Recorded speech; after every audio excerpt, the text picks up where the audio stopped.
Hey friends, if you're wondering why I haven't been recording this chair for a while, it's because my wife and I were using it as a laundry dump. You know how it is when a chair is repurposed in that way. But now it's free again, so I get to sit here again, and I'm not sure if I like it. My eyes are really dark circles are really pretty bad because I've been sleeping weird hours because I've been working on my book. Making good progress, I feel good about it, but I also haven't been making videos in a while, and I want to make videos again. So here we are.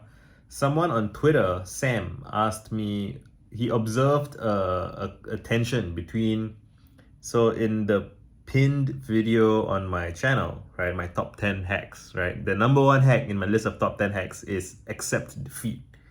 And on the other hand, I've been tweeting a bunch about this three part phrase, which is show up, don't die, don't quit.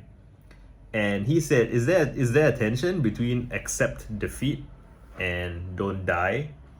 And well, yeah, so it's not well, let's get into it, right? I said it'll take a video to answer that, and let's get into it. So, if you watch the life hacks video and I talk about accept defeat, I say, it's not about being defeatist. It's not about giving up. It's more about understand that losses are inevitable, that mistakes are inevitable, and failures are inevitable to some degree, right? Like, I mean, there's stuff that you can't avoid. I'm thinking now about how in the Singapore Armed Forces, there was a period of time where there were like several training incidents that resulted in servicemen dying, so there were training deaths. And now the SAF has what we call like a zero death expectation or zero death mentality. That's like, we're not, so like they're trying to correct the belief that, some people are going to die no matter what. They're like, no, we should not be thinking that. We should assume that we can train safely with everyone, protected, and that safety is like an operational skill. Like, it takes a skillful military to be able to train with zero death that's caused by training accidents. And I think that's pretty admirable, like every death is a tragedy. And if they are avoidable, part of why they seemed inevitable is because, like a lot of these deaths, they come from like slips and mishaps and people kind of cutting corners and stuff. And there's this assumption that, it's not going to happen. This isn't a bad enough safety breach or whatever. And then it spirals from there and it goes bad. So when you really reinforce this idea that no, we're gonna assume zero deaths. That's the standard that we set for ourselves, and like we genuinely believe it. We believe it's possible. Like that's what leadership says, and I get the sense that that's what the men do. Like, if you ask me as a soldier in the Singapore Armed Forces, I'm like, yeah, I feel that my leaders do really believe that, and I do agree. I mean, maybe to some degree I want to believe it, and still I think that is what I just described, where I'm pretty confident that it's real. I can never be absolutely certain, but I'm pretty confident that people really believe that from last year onwards or whatever, a couple of years ago when there were the accidents, we now have decided that as a military we don't want deaths anymore. I think that's true, and it feels good to believe, and I think it's working. Like, there hasn't been any training incidents that bad involving death since. So that's like, how does that pair with so that's a great example of don't die. Like, don't die meaning do the preparation required to not die. Like, take the steps to not die. And how does that pair with accept defeat? The thing is to be honest about the truth of how things are. And I have other videos about embracing mistakes, and the context that I talk about that is with music, right? And in music, when you play a wrong note, right? When you play a note that wasn't what you intended to play, it can sound discordant, dissonant, off, but it's if you play the wrong note, you can let it sit. You can let it ring out for a while, and then you can work that into your play. Whereas if you play the wrong note and then you kind of flinch and you jump away from it, then it's very obvious to everyone that you made a mistake.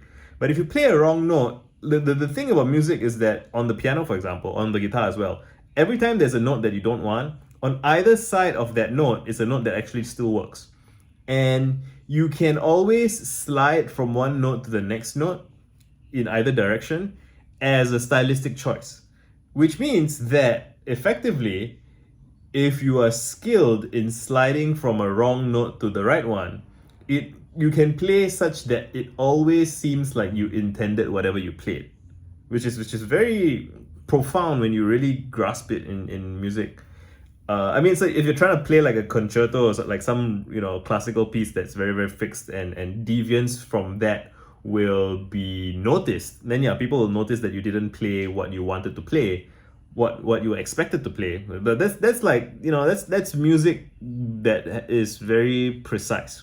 But even if I'm playing like canon in D on my guitar, right? When I'm playing and I'm playing a wrong note, if I flinch from the wrong note, that has a different effect than if I play the so-called wrong note and then slide into it. Then it looks like, yeah, he didn't do what the composer intended, but it's like it added a bit of spice. It's like you kind of seduced and like slouched your way in. It's still cool. It's still musical. It doesn't seem like you messed up, right? And you can think about how a skilled speaker. I wouldn't say I'm super skilled yet, but a skilled speaker will be able to stumble over their words with skill. That's the thing. Like imagine a dancer who missteps and then they kind of embrace it. And so that's what I mean by so accept defeat in that sense. Like embrace that what has happened. What hasn't happened is what it is. Yeah, when I said accept defeat, that was like almost a year ago, right? I still had long hair, and I can't wait to have my hair back. Anyway, when I said accept defeat, maybe what I meant to say more precisely is like, do not flinch in fear of defeat. You know what I mean? Do not let your fear of defeat kind of paralyze you. Don't let it, like know that you're gonna make mistakes, but you can design your systems. You can design your play, the way you approach. You can design it to survive mistakes, right? So like like the people use the word fail safe so casually at this point that you don't even think about what it means. What it means, so like if you have an elevator that's fail safe, what it means is even if the cable above the elevator snaps, it will go down a little bit and then the brakes will kick in and then it will break.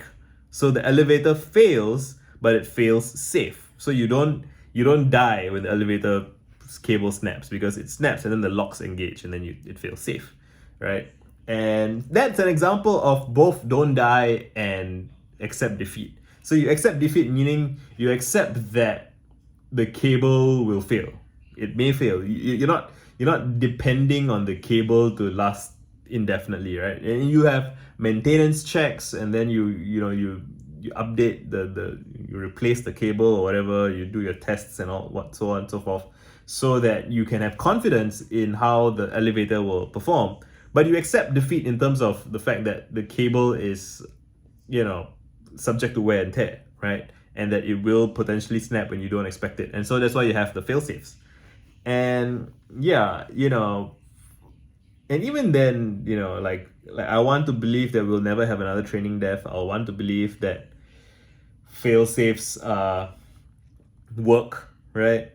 And so while you can have some assurance that if you take steps to avoid death, you're less likely to die. See, I just said less likely to die. There's no like cosmic certainty, right? You could do everything right and step out on the street and get hit by a car that knocks into another car and spins over and hits you on like the sidewalk, like far away from any crossing or whatever.